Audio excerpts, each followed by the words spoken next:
Hola, ¿qué tal? Yo soy Yair Villanueva, soy licenciado en gastronomía por profesión y panadero por vocación.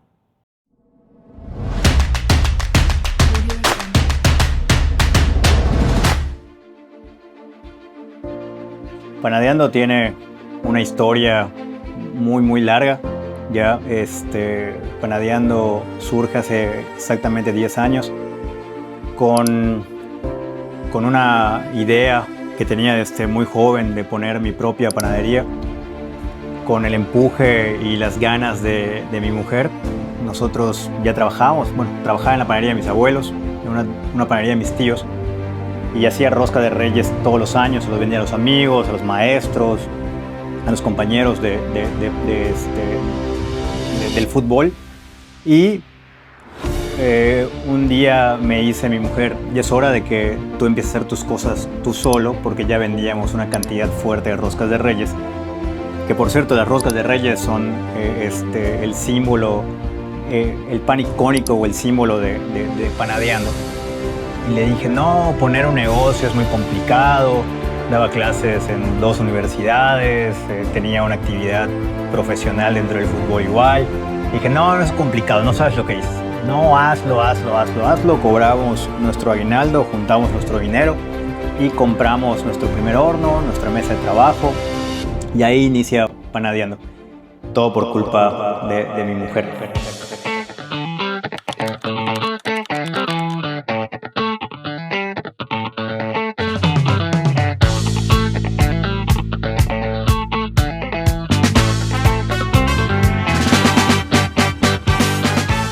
Actualmente tenemos una que es la matriz en Los Héroes y acabamos de aperturar una en Buenavista hace 6 meses. Y la idea, quiero señalar algo aquí muy importante, en Buenavista se suma un amigo al proyecto de Panadeando que llegó como cliente y se enamoró de Panadeando, y con sus ideas hoy somos socios.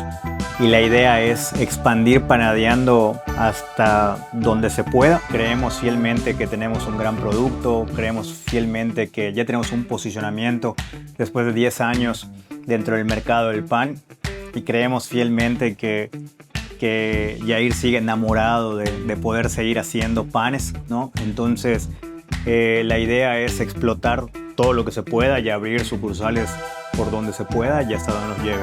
No tenemos un número mínimo, tampoco un número máximo, pero la idea es crecer, no sé, dentro de 3-4 meses tener otra sucursal y así ir poco a poco. Un diferencial de Panadeando como tal, el que yo te lo pueda decir, es sumamente complicado. El que yo le pueda echar flores a Panadeando no es mi estilo, ¿no? No es parte de coleccionar o autocoleccionar EO, pero lo que sí creo fielmente es que yo vengo de una familia de panaderos de barrio, ya vengo de una familia de panaderos antiguos, de esos panaderos de la colonia, de esos panaderos que son populares en el barrio, de esos panaderos empíricos que el abuelo en algún momento puso su propia panadería y le enseñó a sus hijos, que eran mis tíos. Nuestros tíos y el abuelo nos enseñó a nosotros los nietos, y por ahí cada quien fue abriéndose un camino dentro del ramo de la panadería. Yo tenía muy claro que mi sueño era poner mi panadería. Ya sabía que los elementos y las bases que me había puesto mi abuelo y que me había estructurado mi abuelo me iban a rendir muchos frutos, siempre y cuando yo estudiara y siempre y cuando yo tuviera más bases para poder innovar. Hoy en el mundo el que no innova se queda y se pierde, ¿no? Creo que eso le pasó a la panadería de mis abuelos porque tenían un gran producto, porque eran muy populares, porque vendían a manos llenas, porque vivíamos muy bien, pero no había una administración, no había una innovación. Las mesas de la panadería de mis abuelos siguen siendo esas mesas gigantes de madera que ya no existen en ningún lado. No se renovaron, no reinventaron. Hoy siguen viviendo de eso, pero yo creo que están en el olvido.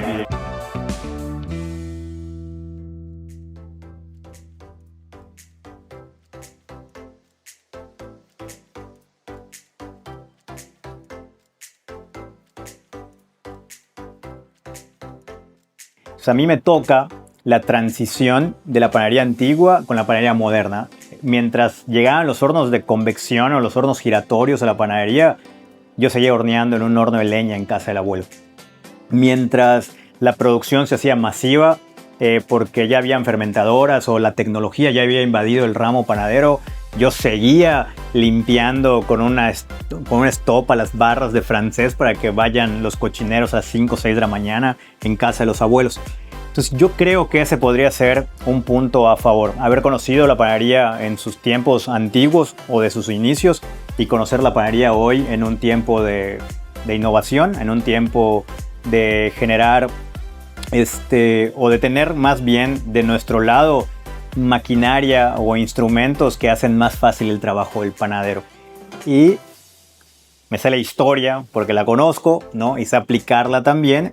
Y no me considero un panadero de moda, no me considero que Panadeando haya sido una panadería porque hoy las panaderías están de moda dentro del ámbito gastronómico. No, digo, Panadeando tiene 10 años ya, y hace 10 años no existían croissants en la ciudad de Mérida, ¿no? Y Panadeando ya venía haciendo los croissants. Ojo, no te digo que no existían, claro, seguramente sí, pero no como que vayas a cualquier panadería y te consigas un croissant. Creo que ese podría ser un diferencial importante. Yo creo que no hablando de costos económicos, sino de costos de experiencia tal vez, es que esta segunda sucursal llega después de varios intentos. Abrí una en el centro y la cerré por pandemia. Abrí una en Cauquel y la cerré por haber sido un desesperado. Soy un arrebatado que cuando yo quiero algo, lo quiero ya y lo consigo ya. Y si no lo consigo, hago todo lo posible por conseguirlo. En Cauquel nos iba muy bien y un día llegué, algo no me gustó y dije, vamos a cerrar, ¿no? Hoy podía ser un error, no costoso porque no repercutió económicamente, pero sí te da mucha experiencia, sí te brinda otro panorama, sí sabes ya con quién sí, con quién no y con quién jamás, ¿no? En este rubro, cuando empiezas a tener destellos, mucha gente te empieza a buscar por esos destellos y en el momento en el que te buscan, ven en ti, no sé si vean algún tipo de oportunidad para generar más ingresos económicos y te empiezan a ver como una moneda de cambio y a veces confundes amistades por esa moneda de cambio, a veces tú piensas que todos son tus amigos, pero entre los momentos críticos dejan de ser tus amigos. Entonces yo creo que más el lado humano que el lado económico. Digo, al final el que trabaja siempre va a tener su premio económico porque así es el trabajo.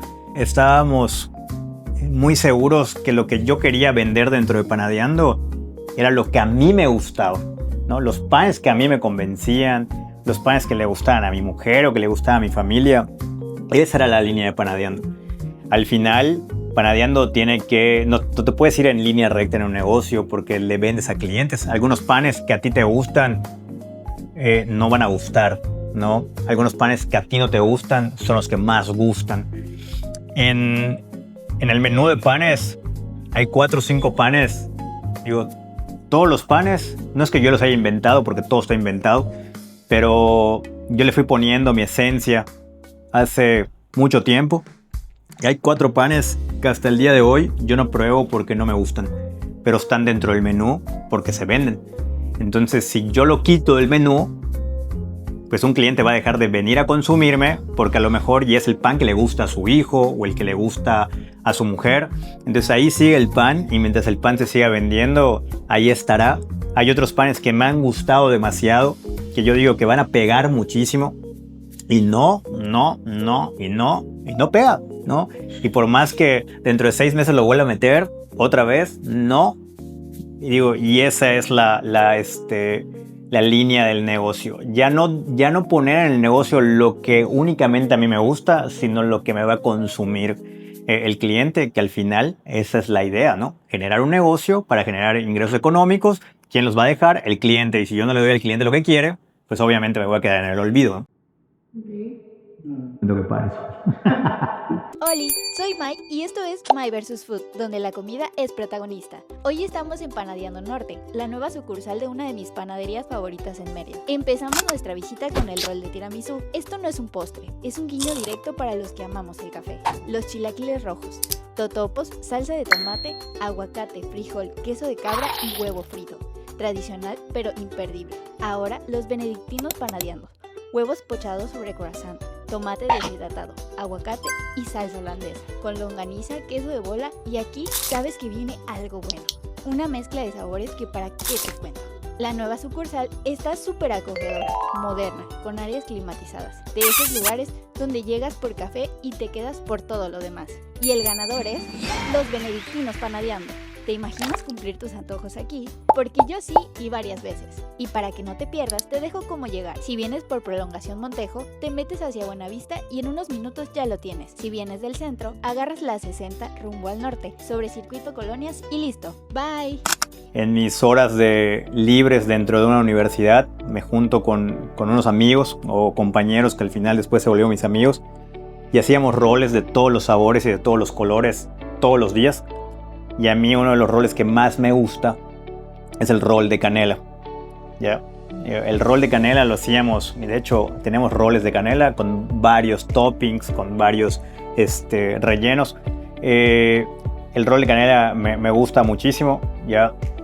Ese es uno de mis favoritos. El otro es el croissant de almendra. No es un clásico croissant de almendra francés, no va barnizado con brillo y tampoco va relleno de una crema. Nosotros creamos una crema especial de almendras que lo hace diferente al resto de los otros croissants que puedes encontrar en el mercado.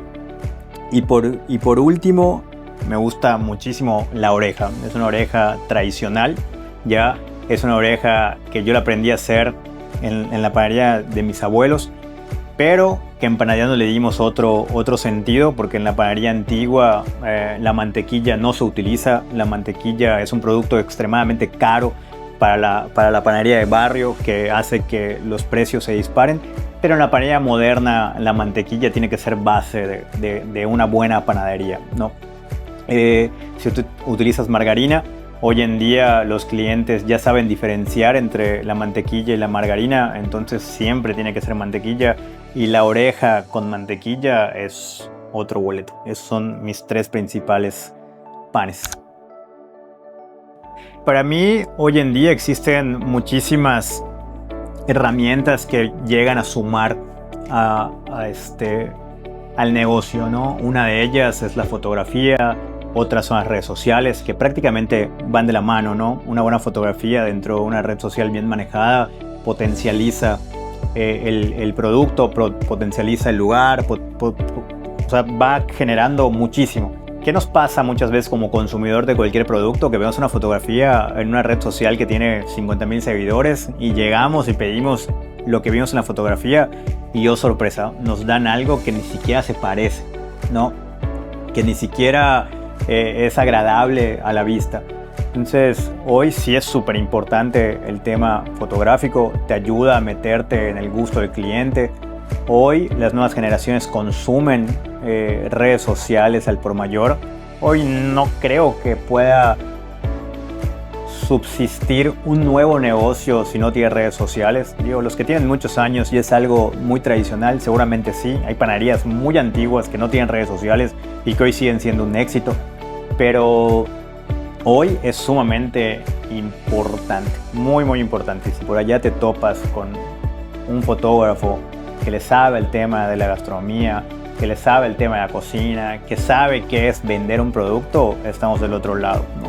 Sí hay mucha gente que se especializa en fotografía, pero si tú le dices, a ver, tómame una foto de este pan, pues no se ve igual, no es agradable a la vista, no te convence de querer comerlo. Y yo creo que hoy es sumamente importante una buena fotografía para que se te pueda antojar ese producto. Un día llego a Panadeando, teníamos pedidos por entregar en la tarde, los colaboradores habían reportado desde la mañana que habían llegado. Yo estaba confiado que todo estaba bien y que yo iba a llegar y a seguir la producción o la venta de la tarde. Y cuando llego a Panadeando, la panadería está cerrada. Debajo de la entrada había un tapete donde levanto el tapete y estaban las llaves de las 2 personas que trabajaban conmigo en ese momento. Dije, a lo mejor y salieron a comprar su comida o un refresco tal vez. Entro a la panadería, todo cerrado, no hay pan, no hay nada. Teníamos que entregar panes en un corto tiempo y los clientes iban a llegar por sus productos y no los teníamos. Y en ese momento recuerdo muy bien que cerré la panadería, me fui a un rincón de la panadería, me tomé mis rodillas y me puse a llorar. Me puse a llorar porque es mi sueño, ¿no? Porque en ese momento fue cuando más miedo sentí. Y dije, creo que no lo voy a lograr, ¿no? Estaba solo. Cuando estás solo, lloras, gritas, pataleas, pateas, ¿no? Dije, es mi sueño. Y hace un rato compartía que es mi sueño y el único culpable de que ese sueño se pueda lograr soy yo. A lo mejor y suene un poco egoísta, pero soy yo con toda mi tribu atrás de mí, empujándome y ayudándome. Pero si yo no estoy bien, aunque mi tribu me empuje y me ayude, nunca voy a estar bien. Ya, desde a partir de ese momento, para mí yo tenía 2 años. Me prometí que mi sueño lo iba a lograr. Le prometí a mi familia que mi sueño lo iba a lograr. Llegaron colaboradores de gran envergadura a la historia de Panadeando. Llegaron clientes potenciales que jamás imaginamos. Se fueron otros muchos que eran muy buenos. Se fueron otros colaboradores que no desearíamos que hubieran ido en ningún momento. No, pero es parte de la ruleta. Y lo importante es que yo siempre esté bien para que esto pueda seguir avanzando. Cuando yo estoy mal, las picadas vienen. Cuando yo estoy bien y tengo a mi equipo atrás de mí, que eso es sumamente importante, nada de esto podría ser posible sin la ayuda de un buen equipo, ¿no? Sin la ayuda de gente que se compromete con el negocio, sin la ayuda de la gente que siempre está al pie del cañón, ¿no? Y cada vez que lo recuerdo, se me corta la voz, me pongo triste, ¿no? Pero hay que pasar de todo para seguir sorteando esto y no dejar de luchar. Digo, ahorita es un poco más complicado que hace 10 años. Si un día Panadeando deje de existir, nunca me ha pasado por mi cabeza. Te voy a hablar sin haberlo analizado, ¿no? Si un día dejase de existir, ¿qué va a pasar? Todo inicio tiene un fin, pasar en algún momento. ¿Qué me gustaría que recordaran de Panadeando? Que recordaran aquel Jair que cuando tenía 10 años tenía un sueño, ¿no? Y su sueño era poner una panadería. Y al final lo consiguió, como lo podemos conseguir cualquiera, ¿no? Pero lo consiguió porque tuvo la convicción de querer conseguirlo. Ojo, no nos regalaron nada en la historia de Panadeando. Nunca nadie vino y me dijo, o yo iba y le decía, mamá, ¿me regalas 10,000 pesos para que yo compre un horno? No. Lo construimos a base de nuestro esfuerzo, a base de nuestro propio dinero. Invertimos en nuestros primeros hornos.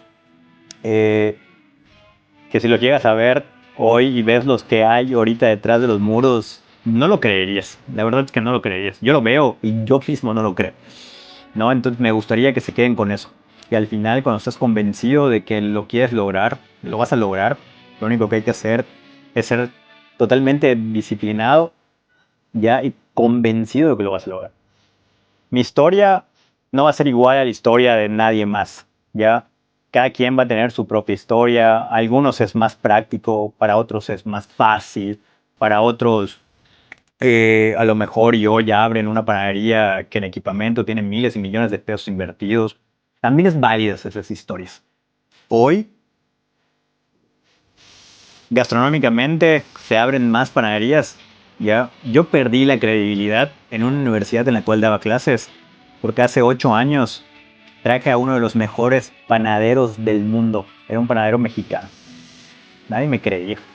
Nadie pensaba que iba a haber un boom en la gastronomía en base a la panadería. Hoy se abren más panaderías en México que restaurantes. Hoy los principales restaurantes tienen su propia panadería. Ya hoy encontrar a un panadero es más complicado que encontrar a un químico, farmacobiólogo, físico, con esas cosas tan complicadas. Hoy encontrar un panadero está complicadísimo. Creí que la panadería iba a ser mi salvación y mi forma de vivir, y después de 10 años aquí estoy.